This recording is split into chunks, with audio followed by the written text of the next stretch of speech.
I was on my way to my daughter's house for dinner, looking forward to a warm family evening, when my lawyer sent me a message.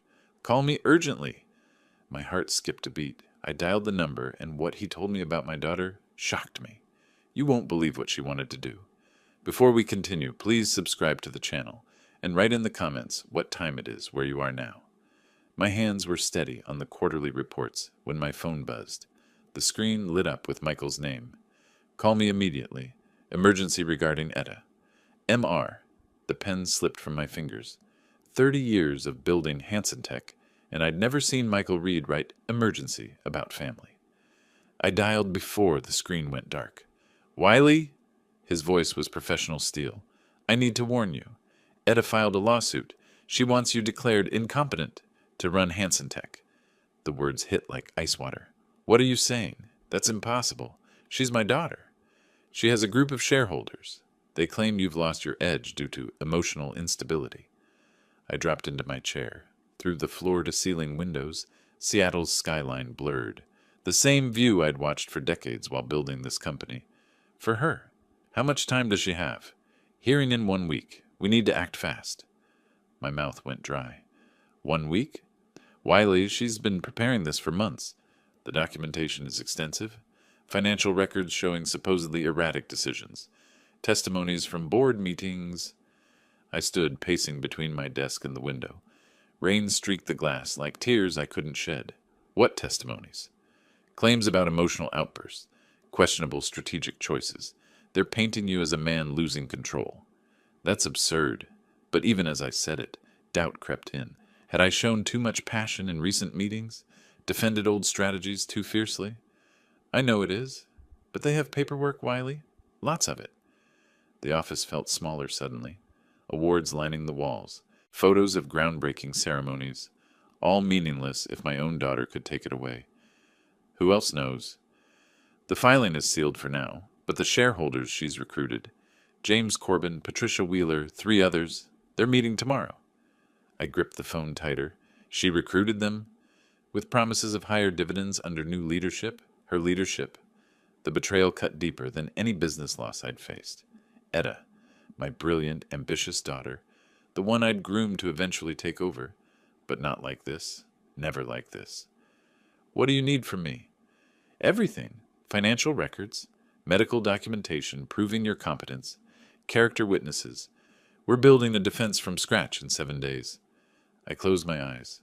48 hours ago, I'd been planning to mention her promotion to CEO within the year. Now she was trying to destroy me. Wiley, are you there? I'm here. My voice sounded foreign. Schedule whatever meetings you need. I'll clear my calendar. Good. And Wiley, don't confront her yet. We need to understand their strategy first. After hanging up, I sat in the growing darkness. Seattle's lights twinkled below, but the warmth had left the room, left my life. I gathered my things mechanically, coat, briefcase, keys. The same routine I'd followed for 30 years, but everything had changed in one phone call. The elevator descended in silence. 50 floors down, my legs felt unsteady.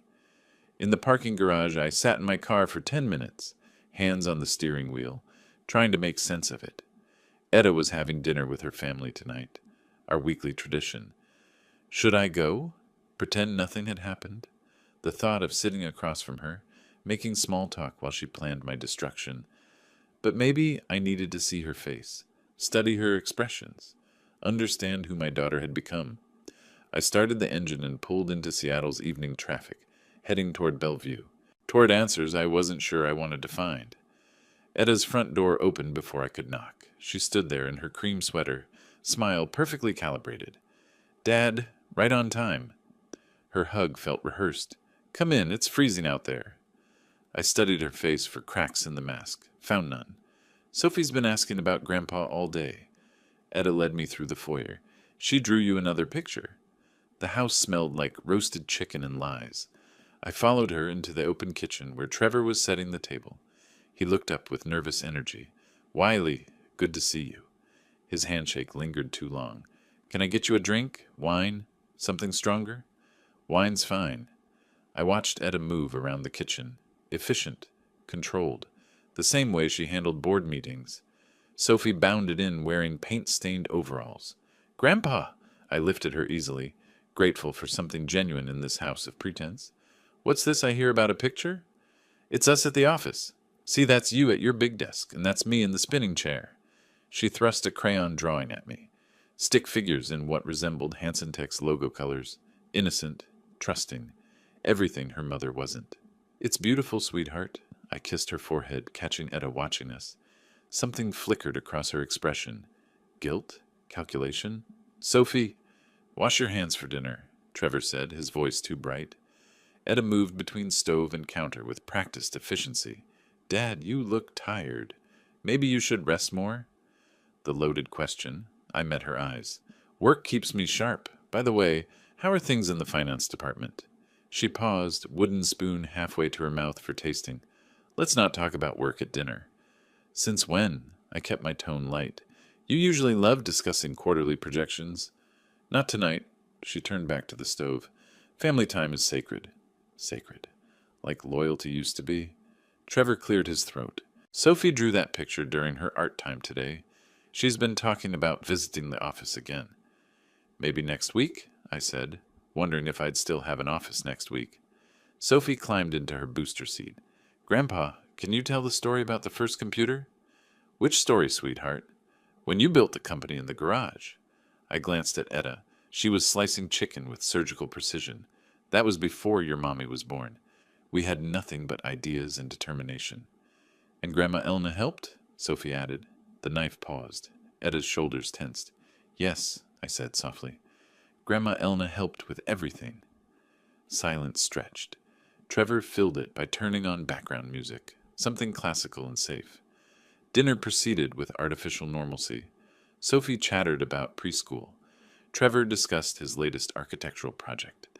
Etta asked polite questions about my health, my sleep, whether I was eating properly. Every word felt like reconnaissance. "The chicken is excellent," I said. "Mom's recipe." Etta's voice carried an edge. She always said cooking was about love, not perfection. Another loaded statement.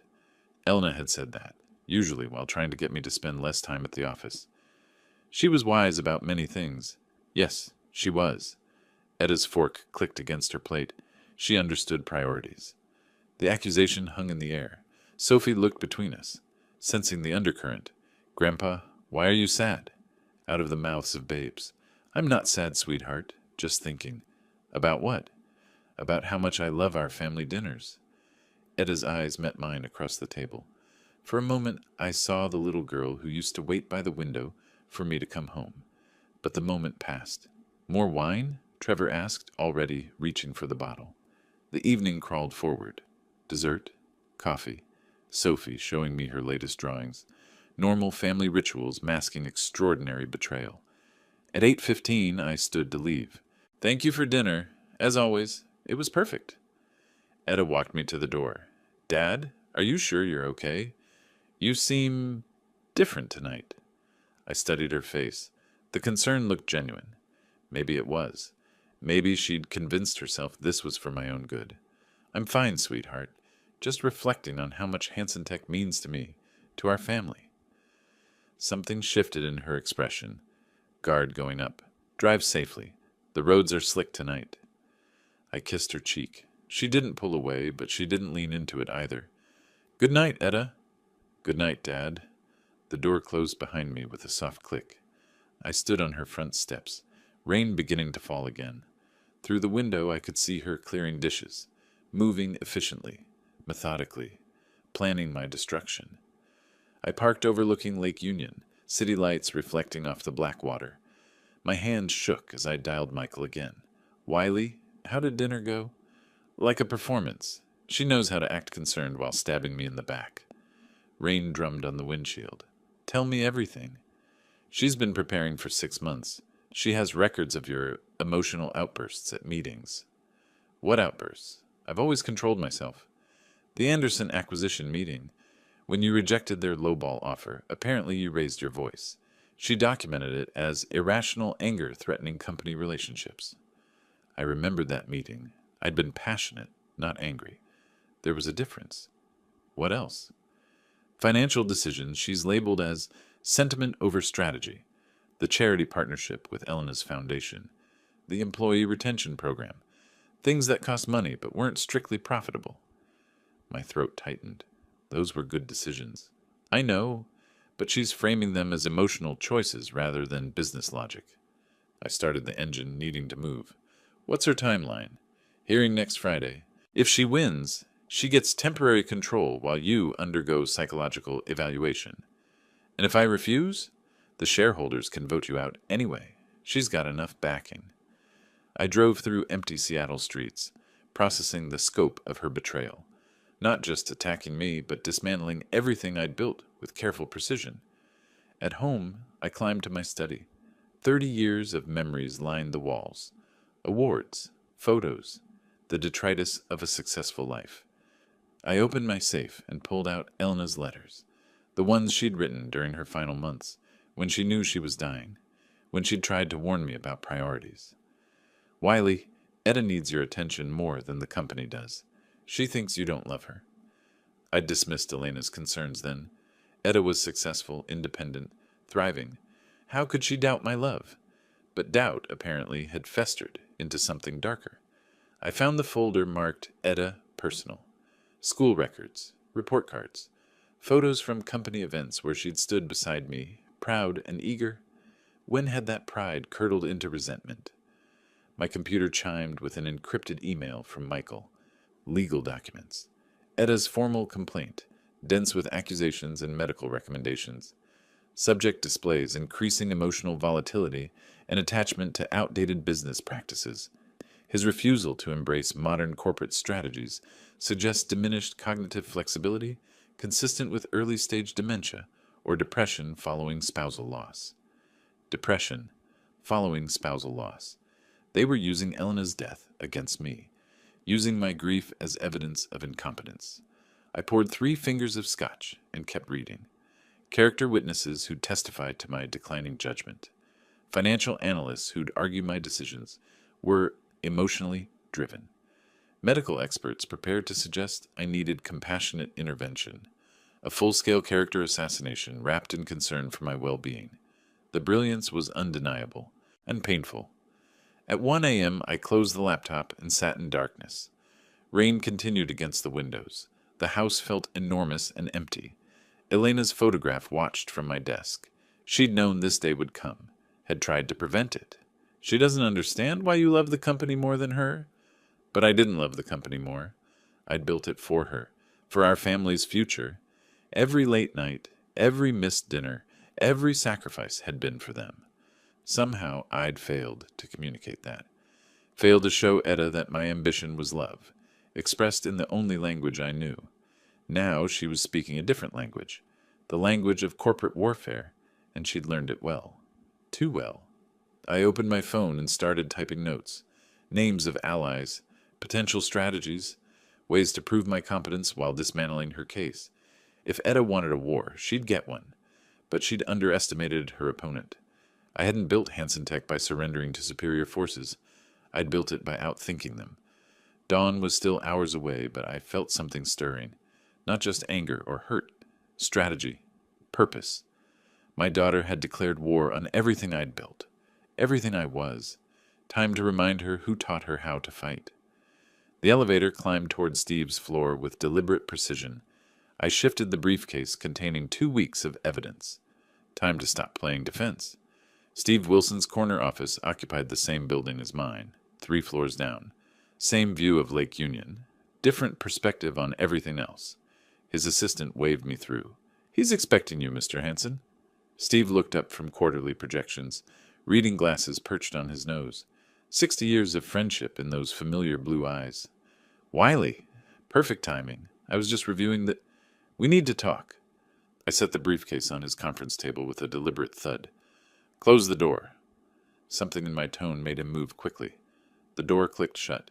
"What's wrong?" "Etta's trying to have me declared incompetent." Steve's face went through 3 expressions in 2 seconds. Confusion, disbelief, concern. "That's impossible." I opened the briefcase. Legal documents spread across the polished table like battle plans. "She filed suit 2 weeks ago. Wants temporary control while I undergo psychological evaluation? Steve sank into his chair. Why didn't you tell me sooner? I needed to understand the scope first. I pulled out the shareholder analysis. Look at this. The document showed our investor base mapped like a military campaign. Green for loyal, red for convinced by Etta, yellow for undecided. Too much red. Corbin's already committed, I said. Patricia Wheeler, too. 3 others. Steve studied the names. Wiley, she promised Corbin 15% dividend increase. Based on what? Staff cuts? She talks about implementing AI and automation. I felt something cold settle in my chest. That would destroy the company culture we built for 30 years. But young shareholders don't understand this. They only care about numbers. Steve had been monitoring internal communications. Co-founder privileges included access to company email systems. The intelligence he'd gathered painted a clear picture. Etta had been methodical. Each shareholder approached with tailored promises. Corbin got profit projections. Wheeler received efficiency studies. Others heard modernization speeches. She's selling them a fantasy, I said. A profitable fantasy. Steve pulled up email chains on his computer. Look at these revenue forecasts she's sharing. The numbers were aggressive, unrealistic, based on firing half our senior staff and automating customer service. This isn't innovation, it's corporate vandalism. Try explaining that to shareholders watching tech stocks soar. I spread financial reports across the table. Our actual performance over 3 years. Steady growth, consistent profits, satisfied employees. We've averaged 12% annual growth, I said. Our retention rate is 94%. Customer satisfaction scores are industry leading. But she's promising 25% growth through strategic restructuring. The phrase made me sick. Strategic restructuring. Corporate speak for destroying lives. What about Corbin? Is he completely lost? Steve leaned back. Maybe not. He respects long-term stability, but he's scared of missing the next big wave. Then we remind him what happens to companies that chase every trend. I pulled out a folder marked Competition Analysis. Companies that had followed Etta's preferred strategy. Most had imploded within 5 years. Remember TechFlow Industries? Steve nodded grimly. Automated everything. Stock price tripled. Then customer service collapsed. Exactly. They're worth 20% of their peak now. We spent the next hour mapping strategy. Which shareholders could be saved? What evidence would convince them? How to present our case without seeming desperate. The rain outside had intensified. February in Seattle meant constant gray skies. Perfect weather for corporate warfare. There's something else, Steve said quietly. Her legal representation. Laura Blake. Michael briefed me. She's good, aggressive, turns courtrooms into theater. Then we give her a better show. Steve's computer chimed with a calendar reminder. Board meeting next week. Routine quarterly review. She'll make her move there, I said, unless we move first. I closed the briefcase, but left the analysis documents spread across Steve's table. Visual evidence of our campaign. Schedule a meeting with Corbin, I said. This week, private lunch. What's your angle? Fear. Show him what happens to investors who bet against proven leadership. Steve was already reaching for his phone, scrolling through contacts. Thursday work? Morton's downtown. Perfect. Neutral ground. The afternoon light was fading outside. In 2 hours, I'd transformed from victim to general. Etta wanted a war. She'd get one. But she'd underestimated her enemy. I hadn't built Hansen Tech by surrendering to superior forces. I'd built it by outthinking them. Michael's law office occupied the 20th floor of Columbia Center, all mahogany and leather-bound authority. I arrived 10 minutes early, briefcase heavy with Steve's intelligence. The receptionist offered coffee. I accepted. This would be a long morning. Mr. Hansen? Michael appeared in his office doorway. Ready for war? His conference room had been transformed into a command center. Etta's lawsuit documents covered one wall. My defense materials occupied another. Between them, empty space waiting for battle plans. Show me everything, I said. Michael lifted a thick folder. Etta's official filing, 47 pages of accusations, evidence, and medical recommendations. I flipped through pages of surgical character assassination. Every passionate defense of company values, reframed as emotional instability. Every innovative risk repositioned as declining judgment. She claims you've lost touch with market reality. Our profits grew 12% last year, but she says that's due to her initiatives, not yours. Classic Etta, rewriting history with herself as the hero. What about her evidence? Michael pulled out a separate stack. 6 months of documentation, meetings where you allegedly showed inappropriate emotional responses, financial decisions she labels as sentiment over strategy, the Anderson acquisition, the charity partnership with Elena's foundation, the employee retention program.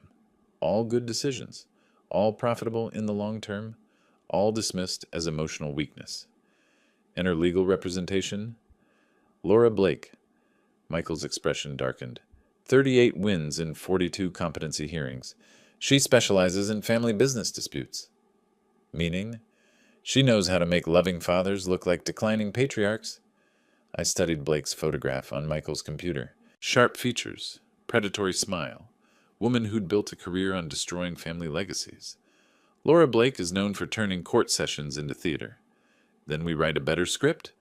Michael pulled out our defense strategy, character witnesses, financial evidence, medical evaluations proving my mental acuity.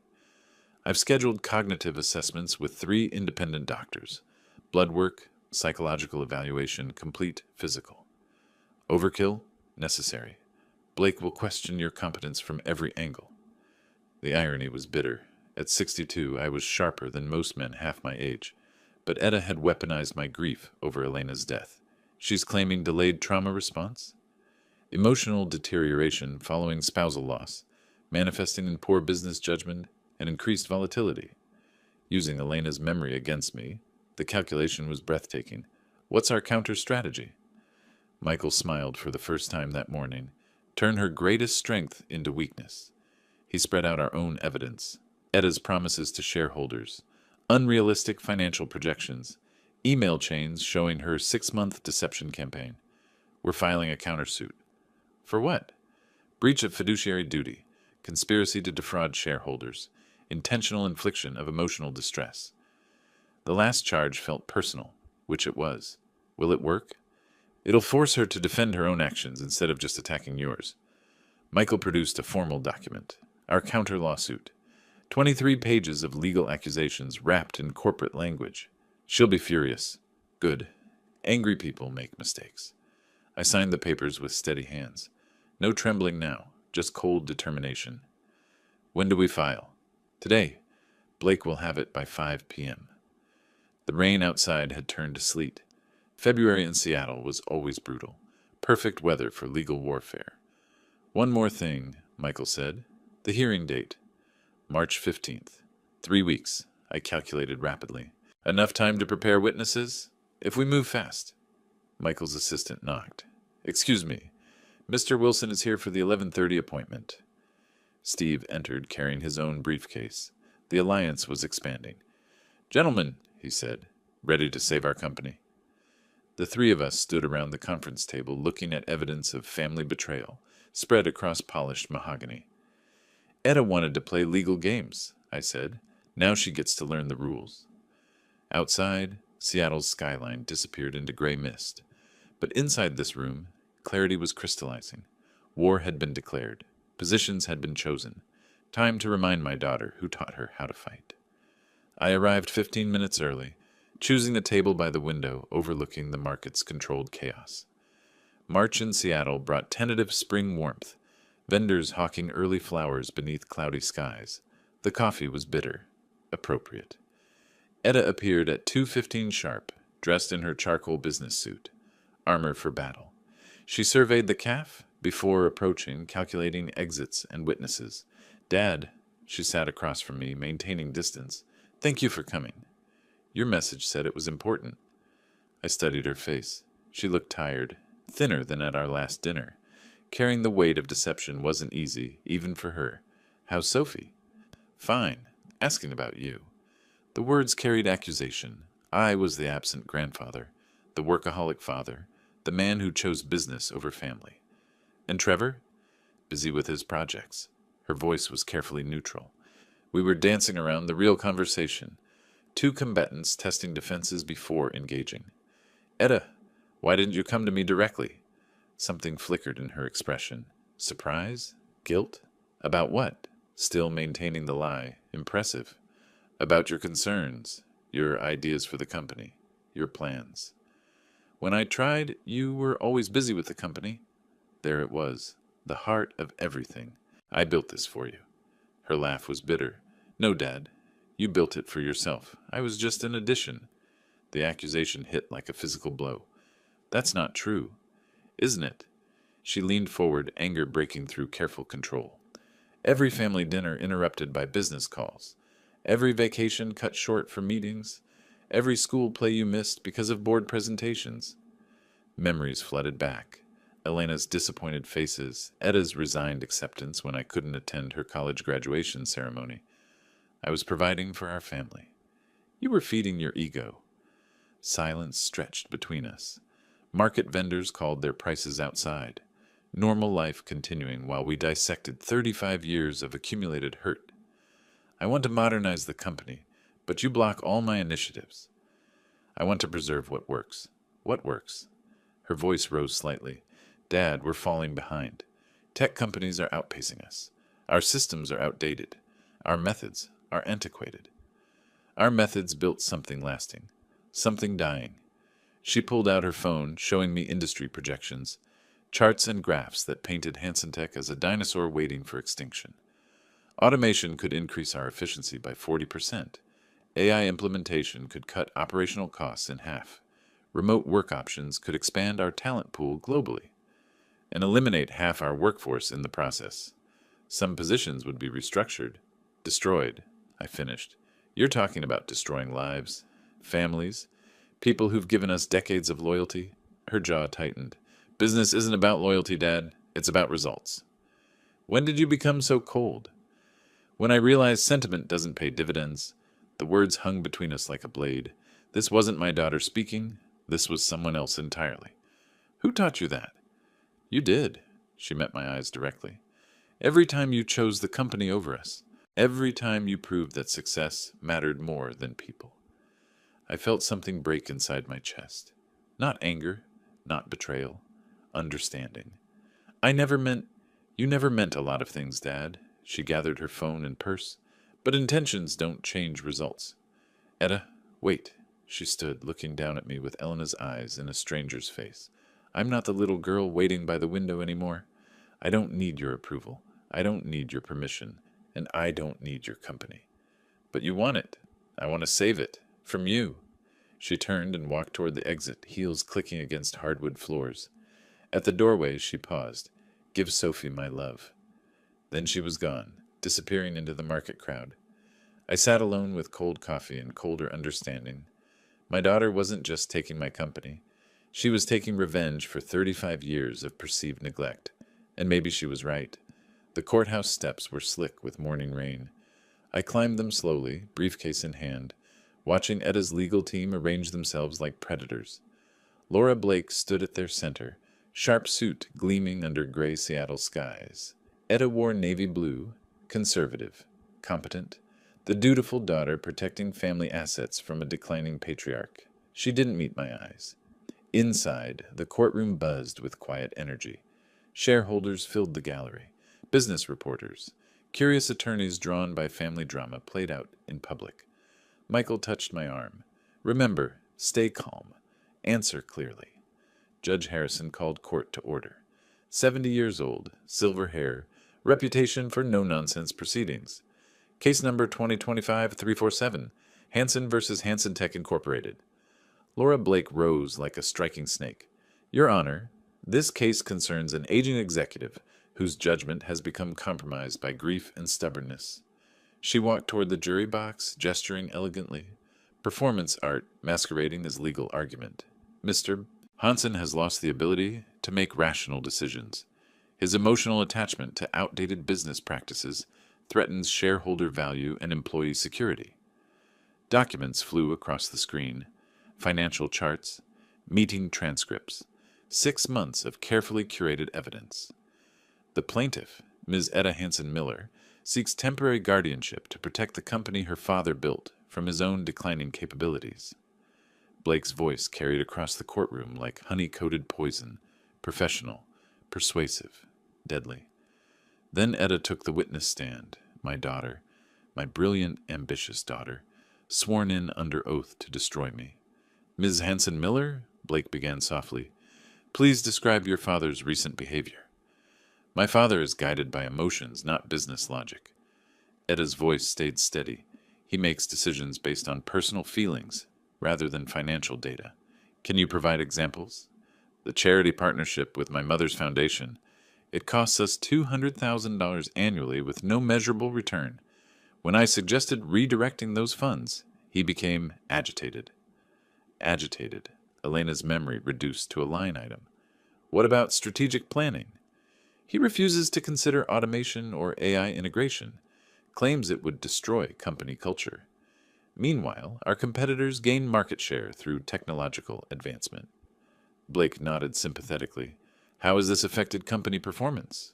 We're stagnating. Growth has slowed. Efficiency metrics lag behind industry standards. Lies wrapped in half-truth. Our growth was steady, sustainable. Our employees were loyal because we treated them as people, not resources. In your professional opinion, what does the company need? Fresh leadership, modern strategies. Focus on profits rather than sentiment. The words hit like physical blows. This wasn't my daughter speaking. This was someone else entirely.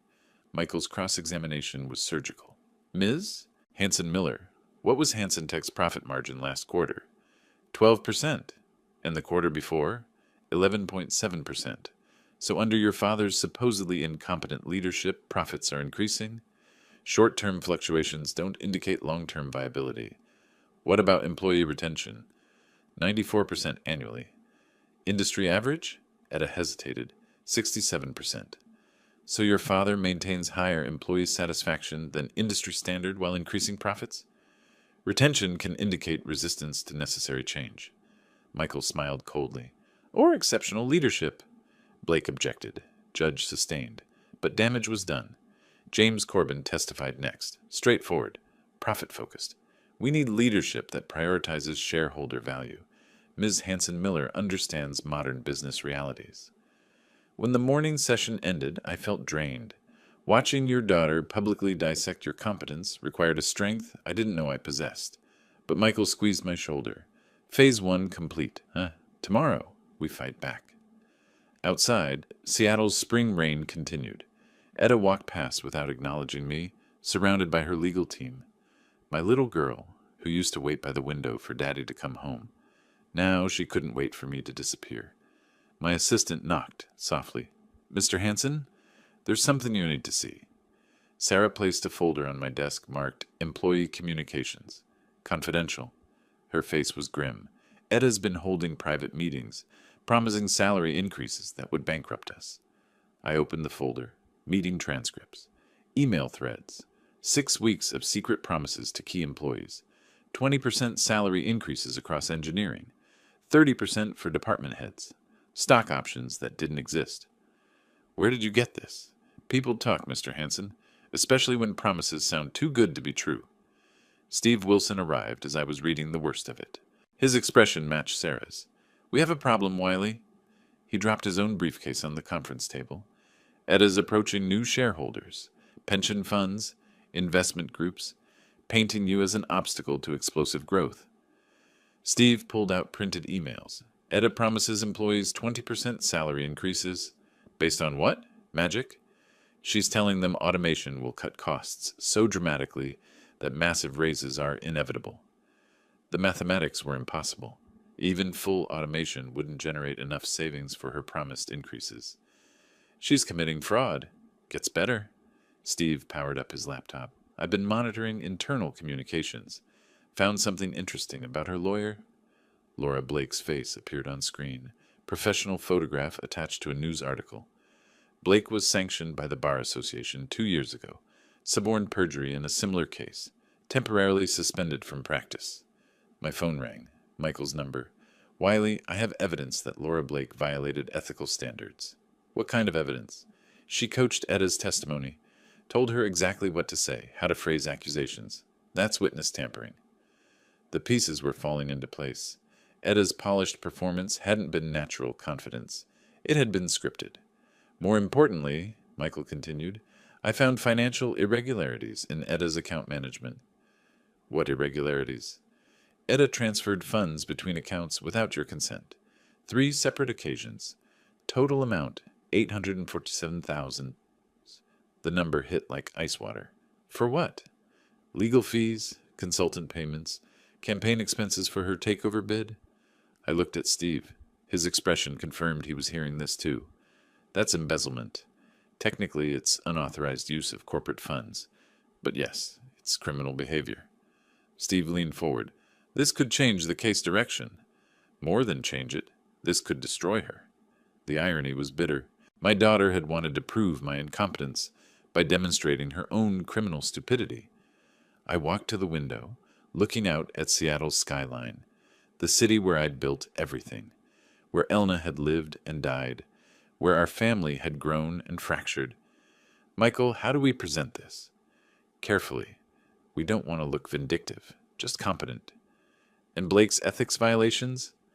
I'll file a complaint with the Bar Association, simultaneously present evidence to the judge. Steve was organizing documents across my conference table. Financial records, employee communications, email chains showing Etta's deception. The question is timing, I said. Next hearing is Monday. Blake will expect us on defense again. Instead, we attack. I studied the evidence spread across my office. 30 years of building a company, and my daughter had tried to destroy it with 6 months of lies. But lies eventually revealed themselves. Schedule a meeting with our character witnesses. I want them prepared for aggressive cross-examination. Steve nodded. Already done. Patricia from accounting, David from engineering. They'll testify to your competence and her deceptions. What about the employees she made promises to? Most are confused. They trusted her, but the numbers don't add up.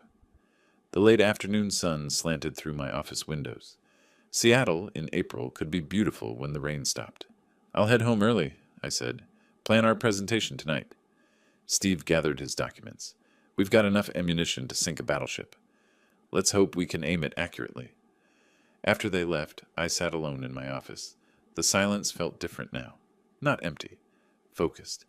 Tomorrow we'd remind everyone who built Hansen Tech, and why it deserved better than my daughter's desperate ambitions. The courthouse felt different this time. Tension crackled like electricity as all parties assembled. Etta sat with Blake, confident from their previous performance. They hadn't seen what was coming. Judge Harrison called court to order. Mr. Reed, you may present additional evidence. Michael rose slowly, deliberately, a predator who'd found wounded prey. Your Honor, the plaintiff conducted unauthorized financial operations. Blake shot to her feet. Objection! This is beyond the scope. Overruled. Continue, Mr. Reed. Michael approached the evidence table like a surgeon selecting instruments. During discovery, we found 3 unauthorized transfers from corporate accounts. Total amount, $847,000. The number echoed through the courtroom. Etta's face went pale. These funds were used to finance Ms. Hansen-Miller's legal campaign against her father, without board approval, without documentation, without authorization. Michael projected bank statements onto the courtroom screen, dates, amounts, recipient accounts. This constitutes embezzlement of corporate funds. Blake was scrambling. Your Honor, these accusations are desperate attempts at discreditation. Desperate? Michael smiled coldly. These are bank records. Mathematics doesn't lie. He turned toward Etta. She looked smaller somehow. The confident executive replaced by a trapped woman watching her world collapse. Furthermore, we have evidence of witness tampering. Blake's composure cracked completely. That's preposterous.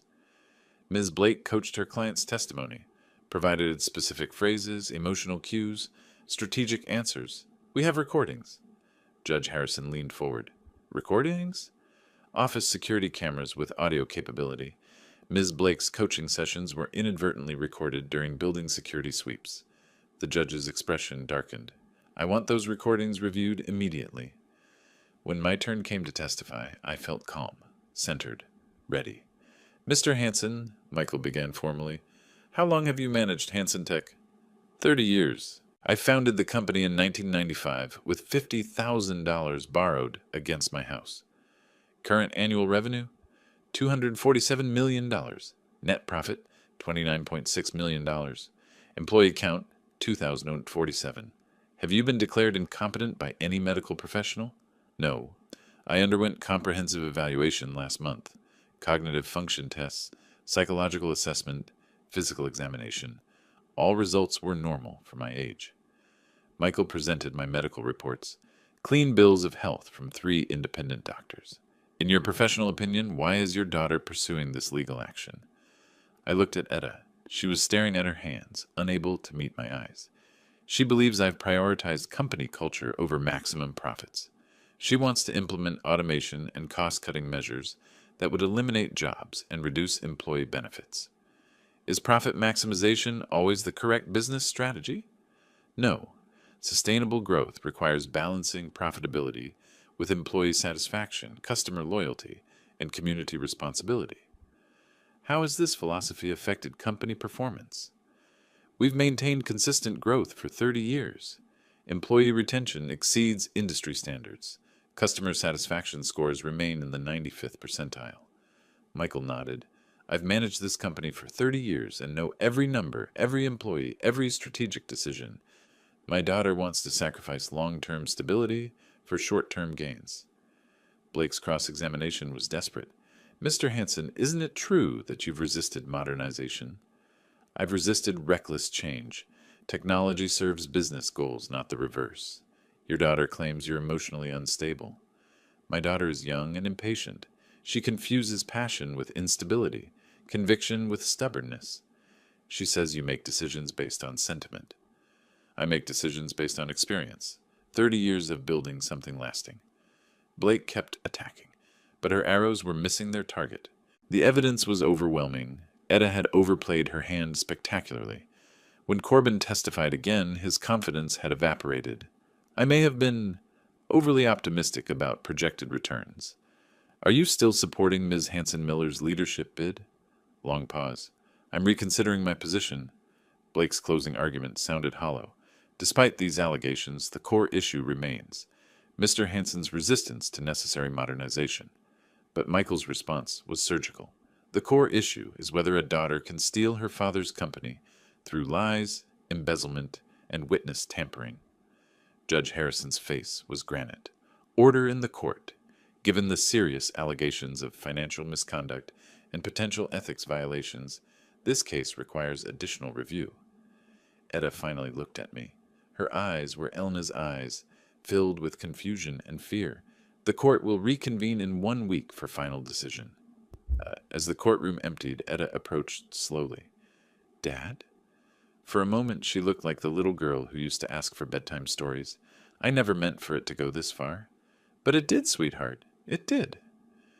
She walked away with her ruined legal team, leaving me alone with the wreckage of our family. Victory felt hollow when it meant destroying your own daughter. All rise for the Honorable Judge Harrison. The courtroom stood as one. Shareholders, lawyers, family members who'd become strangers.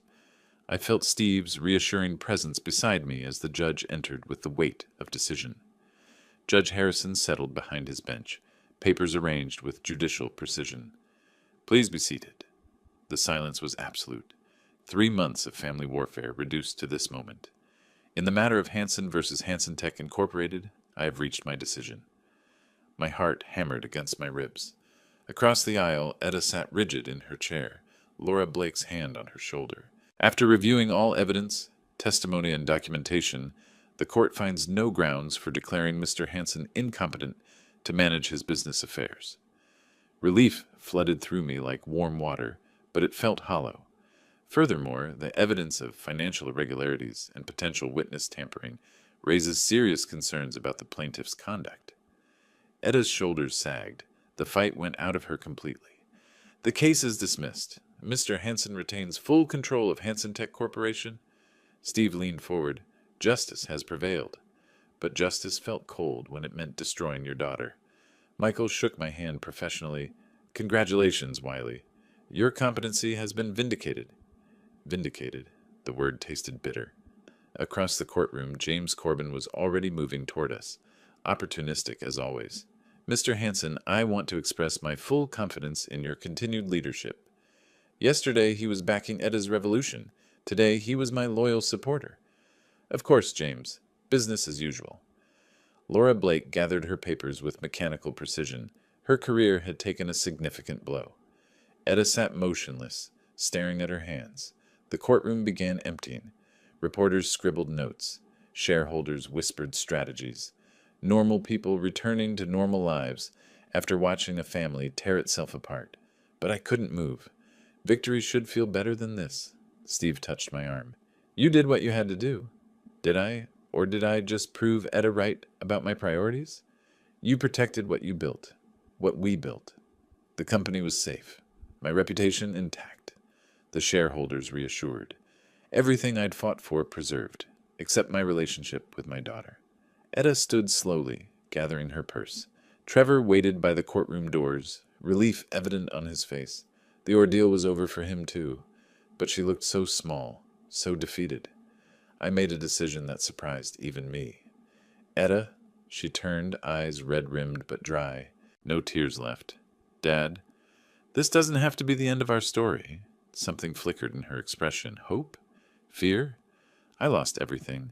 No, you only lost a battle, not the war with life. Steve was watching us carefully. Michael pretended to organize papers while listening. Can we talk? Privately? Etta glanced at Trevor. He nodded encouragingly. Not here, she said quietly. Coffee? Somewhere neutral? I need time to process this. Of course, but Etta? I stepped closer. You're still my daughter. You're still brilliant. You're still capable of great things. Her composure cracked slightly. Even after everything I did? Especially after everything you did. It took courage to challenge me, even if the method was wrong. She looked at me with Elena's eyes, confused and hurt, but seeing something new. I'll call you next week. It wasn't much, but it was a beginning. As she walked away with Trevor, I felt something I hadn't expected. Not victory, not vindication. Hope. The company was mine. The family could still be saved. And maybe, just maybe, we could build something better together. 10 days of waiting had led to this bench overlooking Lake Union. The water sparkled in late afternoon sun, Seattle's skyline rising like promises behind the trees. I'd arrived early, needing time to prepare. This conversation would determine whether we had a future or just a legal past. Etta appeared at 3:15, walking slowly across the grass. She wore jeans and a simple sweater, no business armor, no defensive walls, just my daughter. Dad, she sat beside me, maintaining careful distance. Thank you for coming. I've been thinking about what you said, at the courthouse. The lake lapped against the shore. Joggers passed. Normal life continuing while we attempted to rebuild ours. Dad, I never felt like you were proud of me. The words hit like physical blows. Etta? Every achievement felt invisible. Every success seemed less important than the next board meeting. I turned to face her fully. I was always proud of you. I just didn't know how to show it. Mom tried to tell you. She said I needed words, not just opportunities. Elena's voice echoed across 5 years. She needs your attention more than the company does. Your mother was wiser than I gave her credit for. I wanted to prove I was worthy of your love. My love doesn't need proof. It's unconditional. She laughed bitterly. Then why did it feel so conditional? Why did every conversation become about work? Why was the company always more important? I stared at the water, watching sailboats navigate toward harbor. How do you explain 30 years of misguided priorities? I built Hanson Tech for you, for our family's future. Every late night, every missed dinner, every sacrifice, I thought I was providing security. But you were also providing distance. Yes, I was. The admission felt like releasing held breath. I confused providing with parenting, success with love. Etta's eyes filled. I needed my father, not a benefactor. And I needed to learn the difference. Silence stretched between us. Not uncomfortable now. Honest. When I filed that lawsuit, I wasn't just fighting for the company.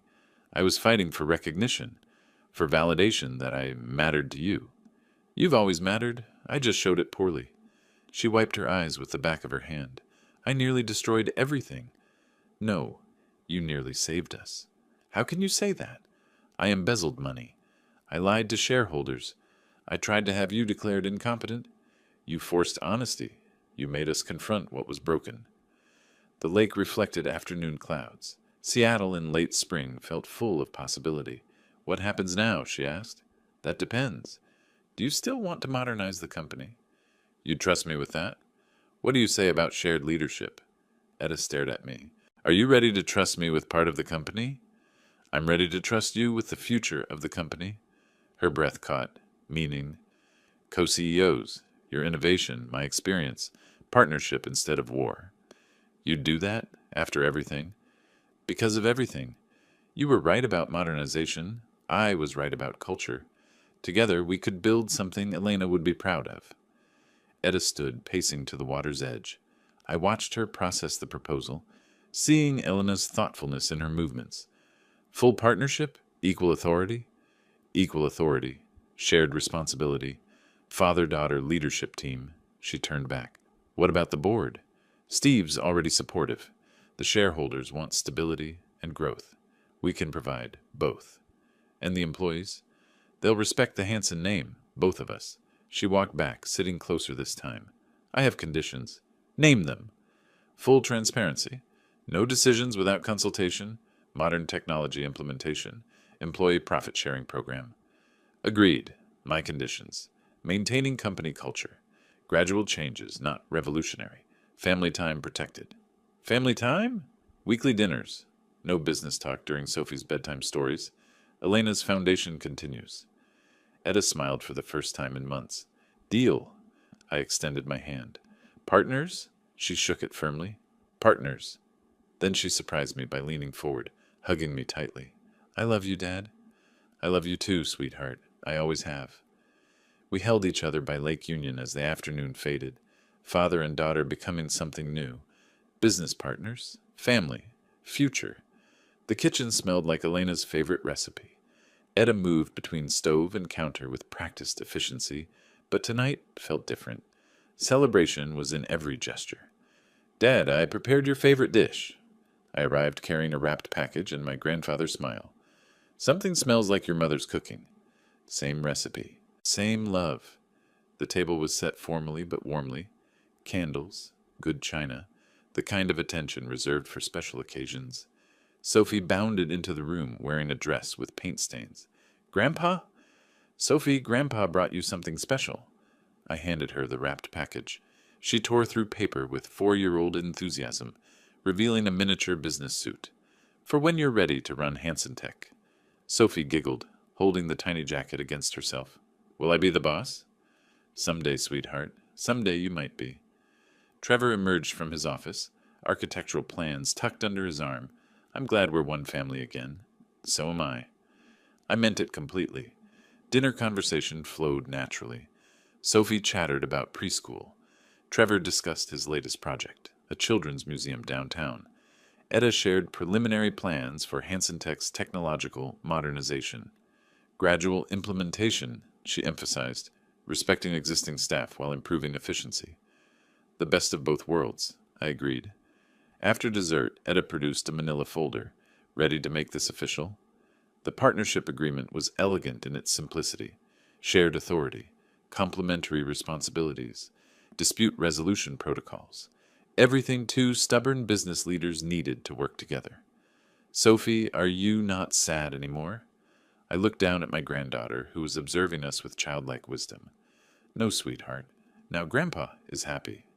Because Mommy and Grandpa are friends again? Because we're family again?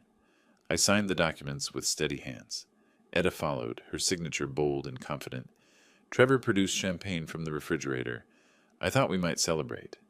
Perfect timing. We stood in the dining room, glasses raised, 4 generations of family, past, present, and future, united again. To Hanson Tech's new future, Etta declared. To family partnerships, I added. To not fighting anymore, Sophie contributed solemnly. We laughed, us clinking glasses carefully to include her apple juice. Trevor raised his glass higher. To Elena, who would have loved seeing this moment. To Elena, we echoed. I felt her presence in the room, in Etta's smile, in Sophie's laughter, in the possibility of healing. The champagne tasted like hope. "What happens Monday?" Sophie asked.